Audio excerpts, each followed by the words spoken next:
দীর্ঘ ১৭ বছর পর আগামীকাল বৃহস্পতিবার অর্থাৎ ২৫শে ডিসেম্বর দেশে ফিরছেন বিএনপির ভারপ্রাপ্ত চেয়ারম্যান তারেক রহমান। আর তার এই প্রত্যাবর্তনকে ঘিরে হযরত শাহজালাল আন্তর্জাতিক বিমানবন্দর থেকে গুলশান পর্যন্ত এক বিশাল নিরাপত্তা বলয় তৈরি করা হচ্ছে, যেখানে হাজার হাজার পুলিশ, সোয়াট, বোম ডিসপোজাল ইউনিট এবং ডগ স্কোয়াড মোতায়েন থাকবে। পাশাপাশি বিএনপিও নিজস্ব নিরাপত্তা ব্যবস্থা করছে, যাতে তারেক রহমানের আগমন এবং সংবর্ধনা নির্বিঘ্ন হয়। এমনকি বিমানবন্দরেও প্রবেশ নিয়ন্ত্রণ করা হয়েছে।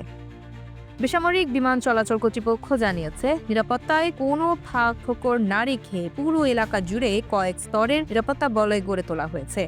সন্ধ্যা ৬টা থেকে পরবর্তী ২৪ ঘন্টা বিমানবন্দরের ভেতরে বৈধ টিকিটধারী যাত্রী ছাড়া আর কেউ যেন প্রবেশ করতে না পারে সেজন্য নিষেধাজ্ঞা দেওয়া হয়েছে।